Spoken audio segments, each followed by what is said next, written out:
അസ്സലാമു അലൈക്കും വറഹ്മത്തുള്ളാഹി വബറകാത്തു. പ്രിയപ്പെട്ട സഹോദരന്മാരെ, ഇന്ന് ഞാൻ നിങ്ങളോട് പറയാൻ പോകുന്ന വിഷയം ചിക്കൻ പോക്സിനുള്ള മരുന്നാണ്. നാട്ടുമരുന്നാണ് ഞാൻ പറയുന്നത്. ഞാനൊരു നാട്ടുവൈദ്യരും ആണ്. ബഹുമാനപ്പെട്ട എൻ്റെ ഗുരു നൗഷാദ് വൈദ്യരാണ്.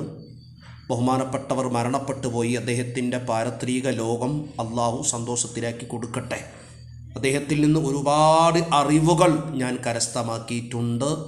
ഇന്നും ആ വഴിയിൽ ഞാൻ സഞ്ചരിക്കുന്നുണ്ട്. അള്ളാഹു തൗഫീക്ക് ചെയ്യട്ടെ. ചിക്കൻ പോക്സ് ശരീരത്തിൽ കണ്ടുവന്നാൽ അതിന് ആ രോഗിക്ക് കുടിക്കാൻ കൊടുക്കേണ്ട ഒരു പാനീയം ഞാൻ പറയുന്നു. ഇത് എൻ്റെ വന്യഗുരു ഇബ്രാഹിം വൈദ്യരിൽ നിന്ന് കിട്ടിയ അറിവാണ്. 1 സ്പൂൺ ഇഞ്ചി നീര്, 1 സ്പൂൺ ചെറുനാരങ്ങ നീര്, 2 സ്പൂൺ തേന്, അത് വെള്ളത്തിൽ മിക്സ് ചെയ്ത് കുടിക്കാൻ കൊടുക്കുക. അതിൻ്റെ ഒരു ചെറിയ അളവാണ് ഞാൻ പറഞ്ഞത്. മറ്റൊരു ചികിത്സ, ആര്യവേപ്പിൻ്റെ ഇല ഇട്ട് തിളപ്പിച്ച വെള്ളത്തിൽ കുളിപ്പിക്കുക രോഗിയെ.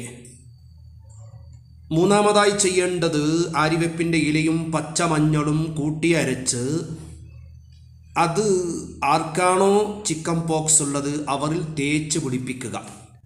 ഒരു അരമണിക്കൂർ കഴിഞ്ഞതിന് ശേഷം ഇളം ചൂടുവെള്ളത്തിൽ കുളിപ്പിക്കുക. മറ്റൊന്ന്, ആര്യവേപ്പിൻ്റെ ഇലയും പച്ചമഞ്ഞളും അരച്ച് ചെറിയ ഗുളിക രൂപത്തിലാക്കി ഈ രോഗിക്ക് കഴിക്കാൻ കൊടുക്കുക. ഇങ്ങനെ തുടരെ ഒരു 11 ദിവസം നമ്മളിത് ചെയ്യുമ്പോഴേക്ക് തന്നെ ചിക്കൻ പോക്സ് പൂർണ്ണമായി മാറിക്കിട്ടുന്നതാണ്. അതുപോലെ തന്നെ ആത്മീയമായി നമുക്ക് ചെയ്യാനുള്ളത്, ഒരു പാത്രം വെള്ളം എടുക്കുക.